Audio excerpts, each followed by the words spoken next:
Baik, terima kasih Anda masih bersama kami. Saya ke Mas Ali. Mas Ali, tadi dari Mas Rasman meyakini ada pelanggaran, bahkan penyelenggaranya pun ikut melakukan pelanggaran berkali-kali begitu. Tanggapan Anda? Pertama, saya fokus bahwa ini materi perkara di Mahkamah Konstitusi. Jangan lupa, persyaratan permohonan sebagaimana diatur dalam pasal 75 Undang-Undang Mahkamah Konstitusi itu mensyaratkan tentang adanya kesalahan rekapitulasi yang dilakukan oleh termohon dan perolehan suara yang benar menurut pemohon yang mempengaruhi terpilihnya pasangan calon. Jadi syarat mutlaknya mempengaruhi perolehan suara. Apakah pelanggaran itu signifikan atau tidak gitu. Nah, terkait dengan tadi ada satu kasus di Nia Selatan. Taruhlah itu benar, misalnya quote non. Itu yang ditunjukkan baru satu TPS. Sementara di Sumatera Utara itu ada sekitar 30 kabupaten kota. Yang diangkat dalam persidangan hanya satu di Nia Selatan.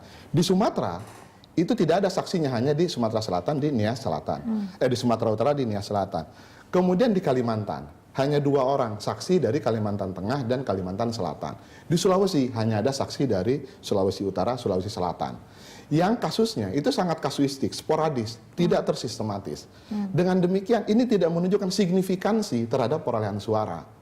Jadi kalau tidak signifikan itu akan ditolak. Nah, saya perlu sampaikan, petitum di Mahkamah Konstitusi, apapun petitumnya, ujungnya pasti 4. Pertama, permohonannya ditolak. Yang kedua, dikabulkan dengan ditetapkan sebagai pemenang. Yang ketiga, penghitungan ulang. Yang keempat, pemungutan suara ulang. Keempat, pemungutan suara ulang atau penghitungan ulang terjadi apabila pelanggaran tersebut berpengaruh secara signifikan terhadap perolehan suara pasangan calon. Saya perlu sampaikan, dalam putusan pemilu legislatif yang lalu, kebetulan kami kuasa hukum KPU juga, dalam pertimbangan hukum terhadap yang PSU, Mahkamah menyatakan bahwa Mahkamah akan sangat berhati-hati dalam memutuskan apakah satu pelanggaran itu terstruktur, sistematis atau tidak. Karena Mahkamah harus melihat signifikansinya. Dan apakah pelanggaran itu sudah diproses atau belum. Kalau sudah diproses oleh Bawaslu, ditindaklanjuti oleh KPU, itu tidak bisa dilaksanakan. Itu pun tetap signifikansinya.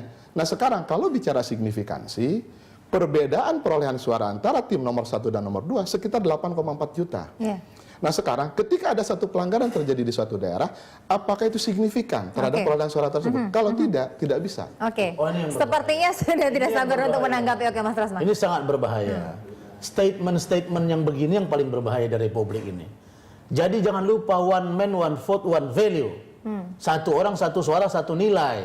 Satu pelanggaran, kalau dalam hukum kita mencuri Rp1 dengan 1 miliar sama. Jadi jangan dilihat dari angka matematis. Kalau begitu cara berpikirnya KPU, sudah Papua dan Papua Barat itu kan cuma 2,9 juta. Tidak usah selenggarakan pemilu presiden di sana. Cukup di Jawa saja. Kalau hanya untuk melihat pelanggaran. Nah, yang tadi katanya tidak ada KPU unsurnya yang melakukan, yang ikut serta dalam kejahatan pemilu. Itu faktanya di Nia Selatan ikut. Ya, bagaimana membantah itu? Kemudian di Papua ada 14 yang tidak menggunakan sistem noken. Ya, noken itu memang saya tahu, saya sudah tanya langsung bagaimana sistem noken. Nah, apa itu bukan pelanggaran? Nah, saya pikir juga kita jangan mengarahkan sebentar. Saya mau katakan bahwa Republik Indonesia ini dari Sabang sampai Merauke nilainya sama.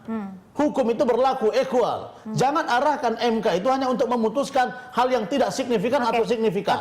Signifikasi suara jangan dibuat untuk merusak orang. Saya tidak mau seperti itu. DKPP adalah produk dari undang-undang. Mereka kalau memutus perkara besok ada yang dikenakan sanksi, maka otomatis putusan mereka juga bisa mempengaruhi kepada MK.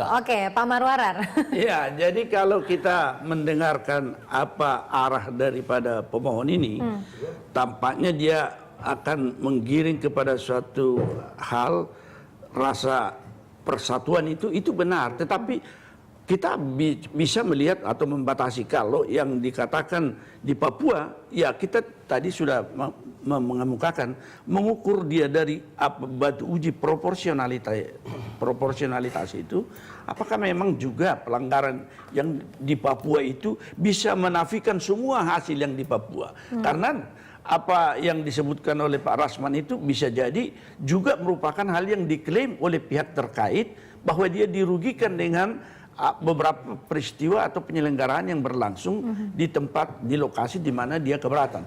Oleh karena itu, itulah yang kita menunggu ini hakim bagaimana dia menilai seluruh alat bukti ini. Baik. Tetapi yang paling penting itu tadi itu proportionality test. Kalau mau mengatakan bahwa pengaruhnya signifikansi itu tetap merupakan satu faktor.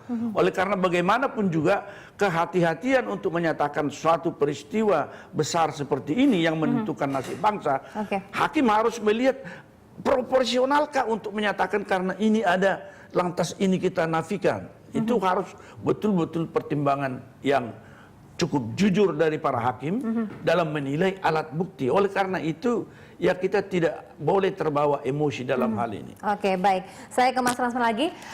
Optimisme untuk keputusan MK besok bagaimana? Apakah tetap yakin akan diketuk palu ada pelanggaran dan akan Kami mengubah? optimis akan ada 44.000 TPS yang sedang bermasalah dan itu dihitung sekitar 21 juta. Kita yakin itu akan PSU. Kemudian kita optimis bahwa DKPP akan menjatuhkan sanksi paling tidak kepada 3 orang komisioner KPU. Karena itu ini rentetan peristiwanya panjang. Karena itu maka kami ingin katakan, kalau MK putusannya final and binding, maka DKPP juga final and binding. Tunjukkan kepada saya, jika MK memutus menang Jokowi dan mengabaikan gugatan kami, lalu DKPP menindak komisioner KPU, maka dua-duanya final and binding karena akan ditindak, maka siapa yang akan memaksa harus patuh pada putusan MK, yang akan turun justru adalah MPR. Mereka yang akan melantik. Apakah mereka akan lihat dari sisi yang mana? Ada sisi politis atau tidak? Oke, sedikit Pak. Karena mereka representasi rakyat. Begini. Kalau ada pelanggaran dianggap penyimpangan hukum, ada yang menjadi ukuran, semua hakim tahu itu. Apakah pelanggaran ini offsetleg atau dengan sengaja atau kelalaian. Jadi dia mengukur juga dari situ. Oleh karena itu kalau misalnya dikatakan proporsional ini, apakah kalau penyelenggara pemilu KPU dihukum secara etik bisa membatalkan semua proses penyelenggaraan yang dilakukan oleh lembaga? Itu yang harus dibedakan.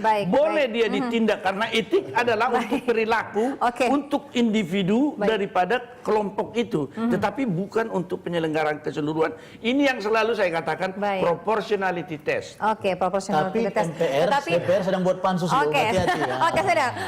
Mas Ali, ini saya belum dengar suaranya. Bagaimana optimisme untuk putusan sidang MK nanti, dan apakah nanti jika diputuskan sebaliknya bagaimana? Begini, tadi disampaikan ada 44.000 TPS bermasalah. Yang didalilkan itu ada 48.165 TPS bermasalah. Bermasalahnya kenapa? Kita lihat dulu. Karena ada perbedaan pengguna hak pilih, jumlah pengguna hak pilih dengan surat suara pada dokumen C1 yang dikalkulasi langsung secara nasional. Ada perbedaan antara jumlah surat suara yang digunakan dengan jumlah suara sah dan tidak sah. Kami sudah lakukan penelitian, itu tidak benar. Ada memang 1-2 yang benar.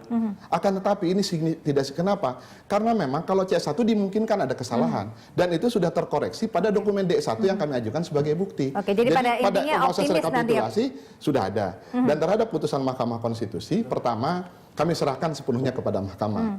Yang kedua, kami mengharapkan semua pihak menghormati proses hukum yang sedang berjalan secara konstitusional di Mahkamah. Yang ketiga, apapun putusannya, kami mengharapkan kepada pihak pemohon ataupun pihak terkait bisa menaati putusan Mahkamah tersebut. Negara kita adalah negara hukum. Kita kembangkan supremasi hukum. Kita patuhi semua apapun putusan hakim. Baik, kita tunggu. Tapi sebagai masyarakat, saya hanya memiliki harapan supaya tetap damai ya dari kubu Prabowo Hatta dan juga KPU. Kalau memenuhi rasa keadilan masyarakat. Baik, kita tunggu saja bagaimana putusan besok. Terima kasih Bapak-Bapak sudah hadir bersama kami. Dan tetaplah bersama kami karena kami masih memiliki sejumlah informasi untuk Anda.